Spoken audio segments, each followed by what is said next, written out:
Welcome to Sacrilegious Discourse. For this is what the Sovereign Lord says. Why do you need prophets to tell people who you are and what you want? If you can justify everything that the God of the Bible has done, then you can justify any of your behavior. A lot of this mentality is trickling into what is now mainstream right-wing Christianity. I am capable of empathy greater than this God of the Bible. This is a Bible that they tell kids. This is the good Lord. This is the good book.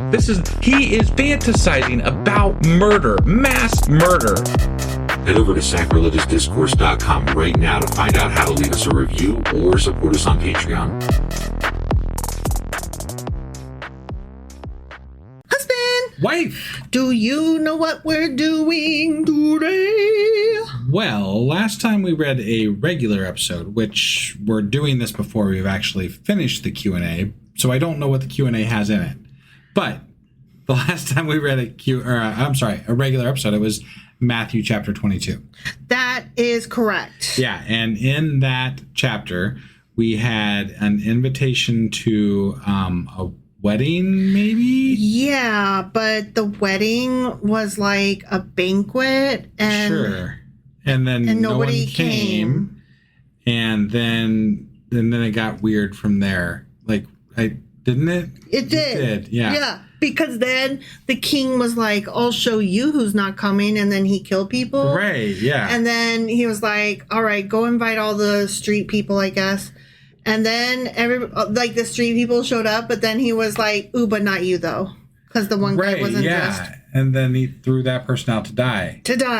Yeah, which was supposed to be some sort of a message about how God is going to treat people in heaven, which sounded really mean and shitty. It sounded very gatekeepy, but I did learn more about it. So whenever we do our Q&A, listen, chapter 21 is so many notes, and then chapter 22 is so many more notes. Well, so we're talking about chapter 22 right now because we're reviewing it. That's what we did last time as the regular chapter. But I did learn about what that wedding stuff meant. So we'll get into that. Prior to this episode.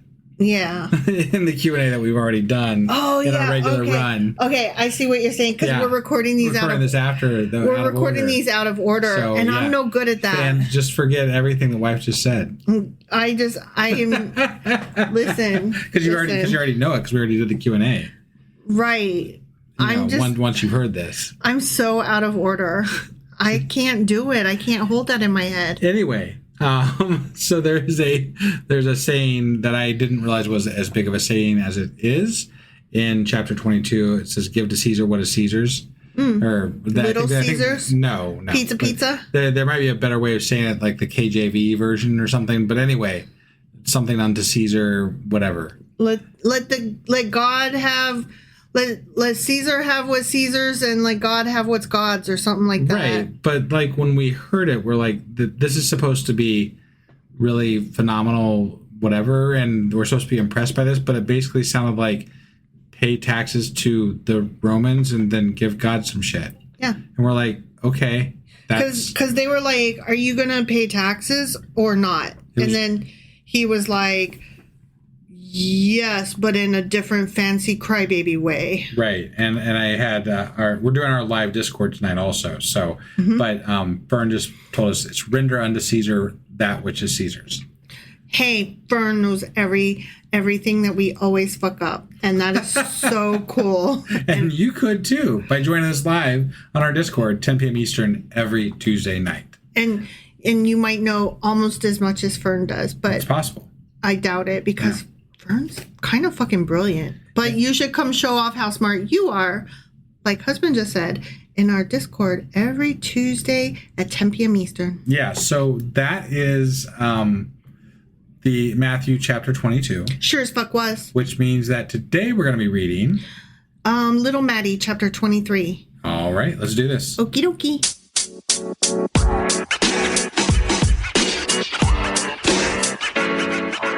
All right, we's hopping into Little Maddie, chapter 23. Okay. You ready? Yeah. Okay. Then Jesus said to the crowds and to his disciples, yeah, in red ink, okay, The teachers of the law and the Pharisees sit in Moses' seat. But I did. Did Moses put his name on it or something? Like what in his?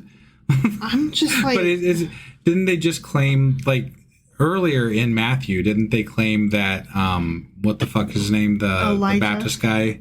Oh, John the Baptist. Yeah. That Baptist. Oh wait, guy? no. I'm sorry. They were trying to compare Jesus to Moses. Yeah. There's been so many comparisons to Jesus to Moses throughout this whole fucking book. I was thinking of Elijah.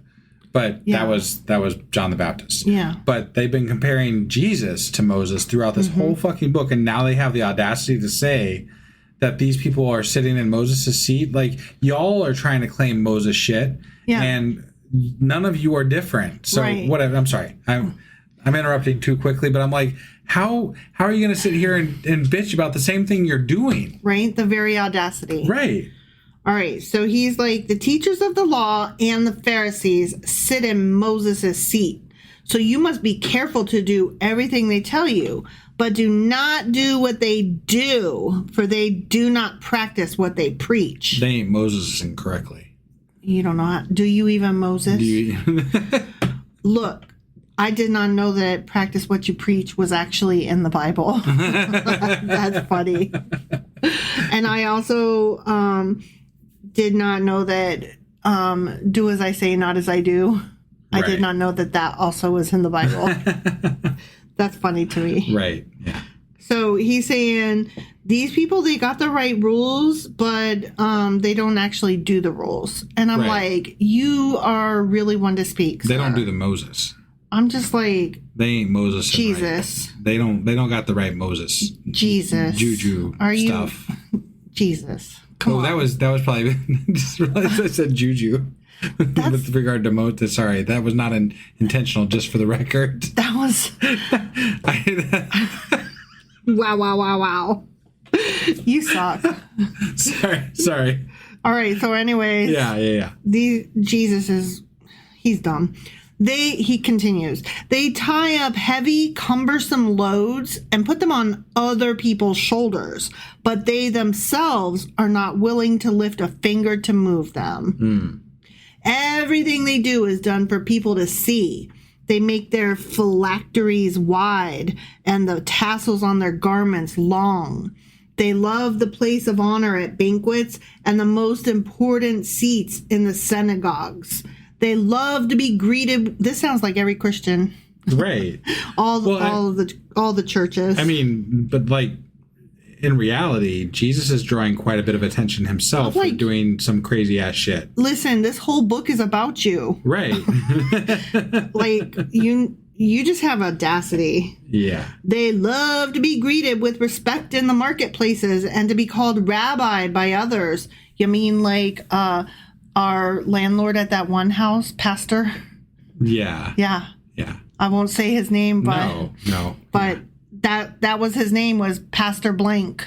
Yeah. And that's how we had to refer to him. And one of our first interactions was being handed a book that he had written and self-published about Jesus, about God, Jesus, whatever. Yeah. That was fun. No, it wasn't. It really wasn't. And then asked later if we had read it. We were like, it's like, no. Yeah. It's on my TBR. Yeah. My DNF TBR. Like never. But you are not to be called rabbi, for you have one teacher, and you are all brothers. And do not call anyone on earth father, for you have one Father, and he is in heaven. Wait. But you're supposed to honor your father and mother. Look, which would indicate to me that you might have a father on earth. Also. I have a father, and my father is alive. Right. And he is on earth. Yeah. And I don't understand. I understand what he's trying to say, but it doesn't go with what he's saying. You know what I mean? Right. It doesn't. No, I don't. It doesn't like work. This whole like dismissing your family thing that Jesus has kind of done in the New Testament is a little bothersome to me. Yeah. And look, I'm not saying you better respect your mother and father, guys, because obviously not if your mother and father are pieces of shit. No. Right. Like, it's not automatic. I'm not telling you to do that. but likewise, don't tell me that I need to dismiss them out of hand either. Right. Like, no, stop. It's a case-by-case thing. Right. So, anyway, he continues, nor are you to be called instructors, for you have one instructor, the Messiah.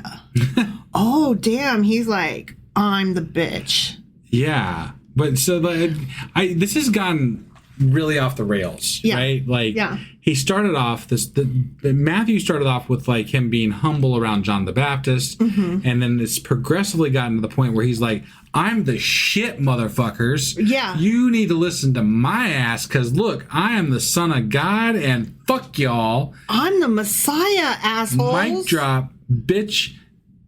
Listen to my parables. Yeah. Because they are some parabolizing parables.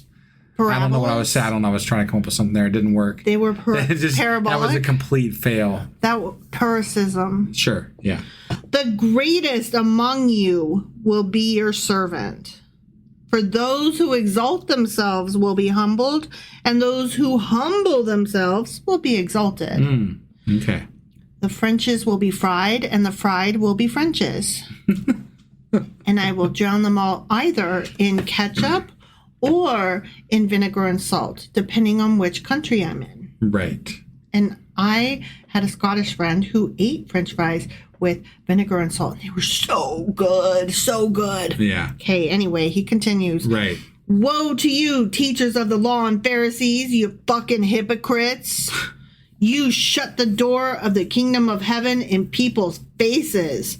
You yourself do not enter, nor will you let those enter who are trying to. Woe to you, teachers of the law and Pharisees, you fucking hypocrites. You travel over land and sea to win a single convert, and when you have succeeded, you make them twice as much a child of hell as you are. Wow. That was so... He just went so far. Yeah. No, this is a lot. You make them twice as much a child of hell? Like, cool. They're going hard into this. And I got to wonder, so like, as we're sitting here listening to how Jesus wants the lesser to... The lesser are going to be raised up, and the exalted are going to be sunk low, right? Like, this is all we keep hearing. From Jesus, anyway, which I know this is going to get rectified in Paul or something. But we're not there yet. Whatever, we're not there yet. But right now, what's up with 10% tithing at church? I don't know. I mean, you're giving, if we're really, like, I feel like churches should be having their fucking sermons done on the side of a hill and not worrying about money, because y'all should be poor-ass motherfuckers who don't give a shit about money or material, whatever. You should be very cultish. If you're following Jesus's words, and it seems to me, with regard to how this all kind of pans out, but that's not how it goes. That's not how you're supposed to like give the church, 10% of your fucking money. Well, it'd be one thing if the church then took those tithings and actually did something besides building giant statues or worship bands. Yeah, well, it's pretty shitty when we drive down the highway and see a massive Jesus that we used to call foot-long Jesus, $5 foot-long Jesus, because he looked like he was measuring a Subway sandwich. Until the lightning struck him. And then he burned down, and then they built another giant Jesus that cost $1 million of, And now we call him Big Butter Jesus. Yeah, now it's Big Butter Jesus. Yeah. But he's on I-75 between Dayton and Cincinnati. Yeah. And it's can't miss him. It's a sight to see. It is. And I gave him the middle finger when I passed by. Yeah. Because I want him to know my heart. Okay, so Jesus continues, woe to you, blind guides. Woe to you, blind guides. See how they run? No. Yeah, I got it. Okay. No. You say, if anyone swears by the temple, it means nothing. But anyone who swears by the gold of the temple is bound by that oath. You blind fools! Which is greater, the gold or the temple that makes the gold sacred? You say also, if anyone swears by the altar, it means nothing.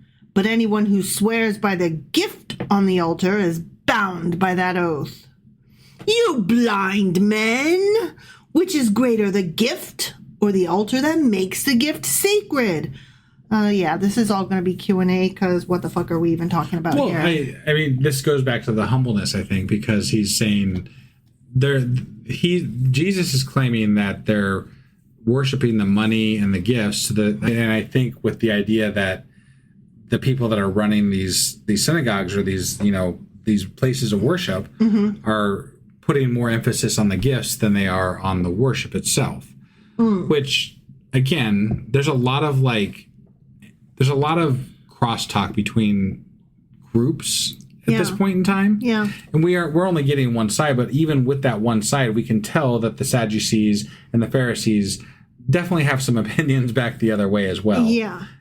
So I don't know how much to read into this as far as what's actually happening, because it feels very pointed as a criticism towards somebody that Jesus doesn't particularly like. Yeah, right? I wish that we had some literature from the Pharisees' perspective.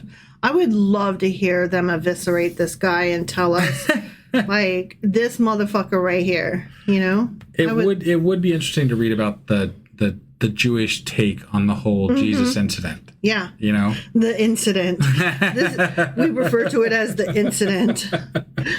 Therefore, he continued, anyone who swears by the altar swears by it and by anything on it. And anyone who swears by the temple swears by it and by the one who dwells in it. And anyone who swears by heaven swears by God's throne and by the one who sits on it. You know what I swear? I swear this is bullshit. I swear all the fucking time. You do. I do. That is a fact. Because I am 50 years old, y'all. I don't give a fuck. This is true. You know what? More than that, I don't give a fuck. That's more fun to say. Right. So anyways. Woe to you, teachers of the law and Pharisees, you fucking hypocrites. You give 1/10 of your spices, mint, dill, and cumin. But that, I can't say that, I can't not laugh, Right. You give 1/10 of your spices, mint, dill, and cumin. But he's sitting here criticizing them for this, and this is literally what Christian churches still do. Right.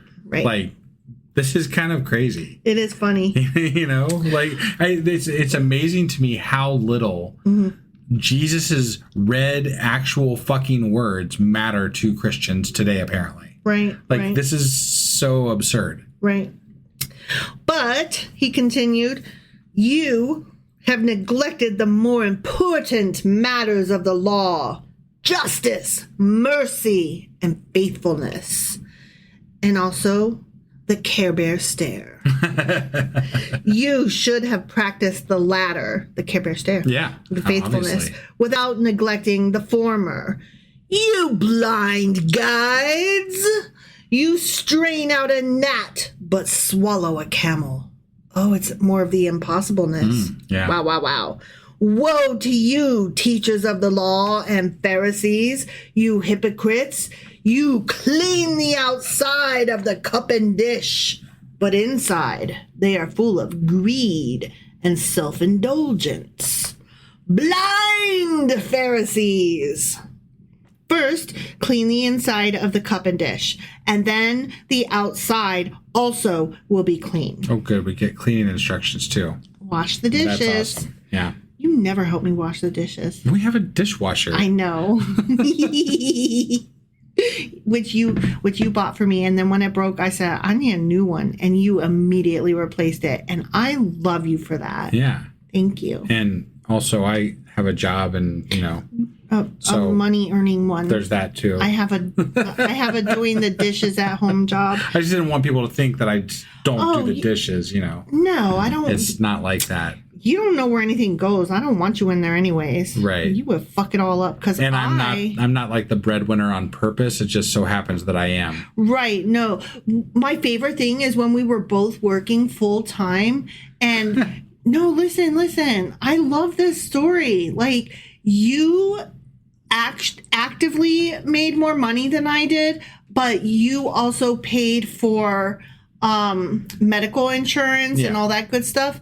Whereas I brought home more money. Even though I made less, I brought home more. Right. So, like, it was so even. Like, there was no, like, power void or anything where one of us felt like one was contributing more, you know? And now I just stay home and clean the toilet and vacuum. Yeah. So, and you make all the monies. Yeah. When you have a job. Right. Okay. We've already covered all that. I know. I just had to make fun of you a little bit, but not a lot. I love you. Sorry. Okay. Anyways, Jesus. Woe to you, teachers. Whoa, man. Okay. Woe to you, teachers of the law and Pharisees, you hypocrites. You are like whitewashed tombs, which look beautiful on the outside, but on the inside are full of the bones of the dead and everything unclean. You know, as tombs are. Right. I fucking hate it when tombs have bones inside them. Cool. Fucking bone-filled tombs, man. Yeah. Get you every time. Yeah. In the same way, on the outside, you appear to people as righteous, but on the inside, you are full of hypocrisy and wickedness. You sons of bitches. Again, this is very judgy and, you know, I get it. He's really judging them. He really likes judging these people. He does not like the Pharisees and is not afraid to tell you all about it. Right. According to Matthew. And they are so wrong, apparently. Yeah. To him. Yeah. The Pharisees are very mean and wicked and horrible, horrible people. With regard, right, yeah, but with regard to this though, like, why would anybody care? Like, where is the proof? Apparently, is that he dies and comes back to life, right? But then, I know we're going to get into this in even Matthew here, and I'm not trying to spoil anything here because I think everybody knows how this ends. But it just seems very like he's self-prophesizing himself, right? And this whole thing is just after the fact. Yeah, and it's written after the fact. So like this whole thing is such an orchestrated bullshit story. It's so silly that it just seems beyond contrived. Yeah. Like this just sounds so bad. Because it is. I know, but I had no idea. I had no idea that this story was this silly. Yeah. And convoluted. Because I just assumed that, you know, the Jesus shit must be fucking there's gonna be some great stuff. There's gonna be some good Jesus stuff, right? That's what we assume. But I feel like when you go to church, you just hear like the wonderful passages, and you hear it said in the King James version manner, so that it doesn't. The lion lay down with the lamb. You're not really listening to the words, right? You know? Jesus was good, and he said good, and he did good, and it was good. Right, and these people were bad, and la la la. So say we all, right? The pastures, and the green grass grows all around, right. And the green grass grows. Yeah. It's just there's a way to make this sound beautiful, but I don't have it in me to do it while reading it. No, because this is terrible. This is terrible. Anyway, sorry, I went off that. That's enough of me saying that it's terrible because that's pretty obvious. So Jesus is saying to the Pharisees and whatnot, y'all full of hypocrisy and wickedness, and I'm awesome. Okay? Yeah. Woe to you, teachers of the law and Pharisees, you hypocrites. You build tombs for the prophets and decorate the graves of the righteous. And you say, if we had lived in the days of our ancestors, we would not have taken part with them in shedding the blood of the prophets. So you testify against yourselves that you are the descendants of those who murdered the prophets. Go ahead then and complete what your ancestors started. You snakes, you brood of vipers, how will you escape being condemned to hell? This is so bad. Like, I didn't know Jesus was so mean. Jesus is very mean. Yeah. I don't really think he's very nice, actually. Yeah. I don't like him very much. Yeah.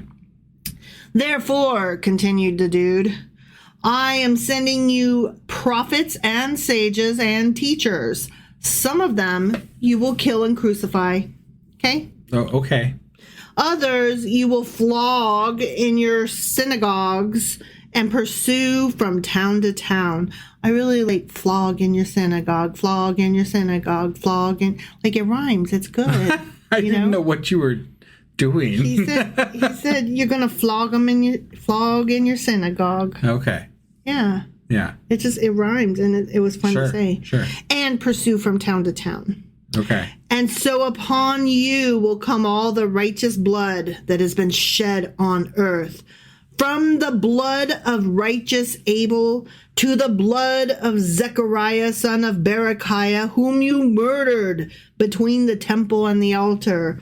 Truly, I tell you, all this will come on this generation. So now we're back to generational guilt again now, where they're now we're laying generational guilt on these people that Jesus obviously doesn't like, Right. the Pharisees and the Sadducees, and Jesus is like, generational sin is a thing because I want to punish you all on you. For all these I'm a things. Jew too, but it's not on me. Right. It's on you. But you notice, like, in the Old Testament, generational, like, sin became less and less of a thing over time. It did. And now Jesus is bringing it back. He's like, yo, I want to punish these people like bad. These people need to go down. He's like, the Jewish people suck so fucking hard. Yeah, this is and I'm so like, terrible. My guy, you're a Jew. And he's like,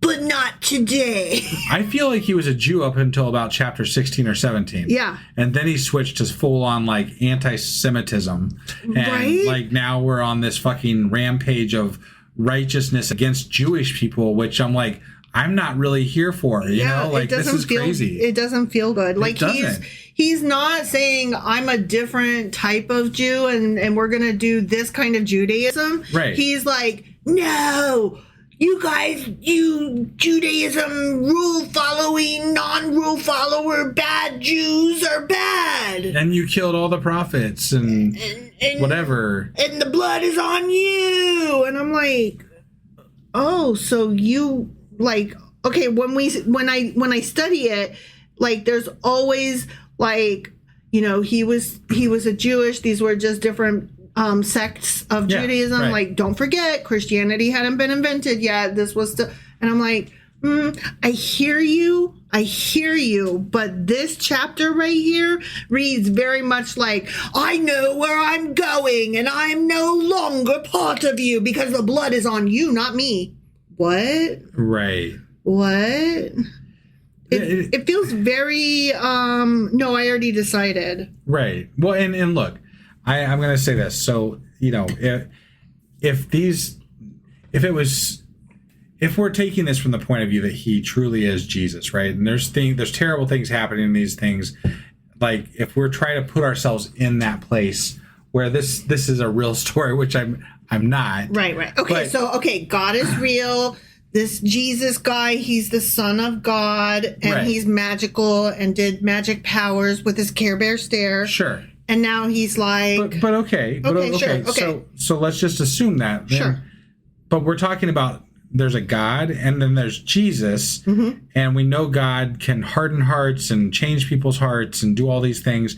Jesus can bring people back from the fucking dead. But instead we're going to bitch at people and condemn them to hell instead of trying to convert them. Right.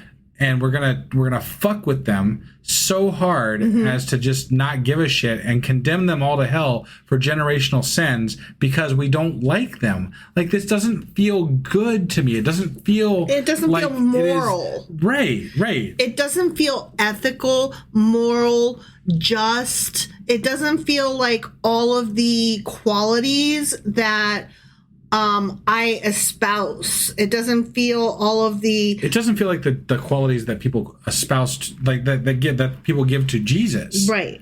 Like it because people are always like, Jesus loves and forgives and all these things, right? But this is just straight fucking mean. Yeah. Yeah. I don't understand. I don't like it. I don't like Jesus. I used to say Jesus is just all right with me, like that song, but you know what? Jesus is not all right with me. Right. Okay? Yeah. And moreover, I'm not all right with Jesus. That's the important bit. All right, but let's bring this home, okay? All right, we got like 2 sentences left here. Sorry. No, you're fine. All right, so he's still yapping. Yeah. Jerusalem, Jerusalem, you who kill the prophets and stone those sent to you. How often I have longed to gather your children together as a hen gathers her chicks under her wings, and you were not willing. Look, your house is left to you desolate. For I tell you, you will not see me again until you say, blessed is he who comes in the name of the Lord. The end. Okay. I'm sure that has some future relevance, but because we like to prophesize things after the fact that we already know are going to happen. So yeah. Oh, Jerusalem, Jerusalem, oh, Jerusalem. It just that felt a little Old Testament-ish with regard to the fire and brimstone and the and all the blood and the... I guess I was expecting more love and forgiveness in this book. Yeah. And it's just not happening. No, God is a dick. And that includes... And his son apparently is too. Well, I mean, they keep trying to tell me that they're the same guy. Okay, they're the same guy. God's a dick. Yep. Okay, got it. All right. I'm not feeling it. I did not find Jesus. Have you yet let him into your heart? Do you feel... No, I have not been moved by the spirit of Jesus or I've been moved. Or the words of Jesus. I've been moved all right, but not the way they wanted. And when we get done, I got a bowel move. Yeah, right. All right. Well, that was Matthew chapter 23. Sure. No? Yeah. Sure as fuck was. Sure as fuck was. Sure as fuck was. So that means that next time we will be back with... Little Maddie, chapter 24. Fuck that guy. All right. We'll see you then. Bye.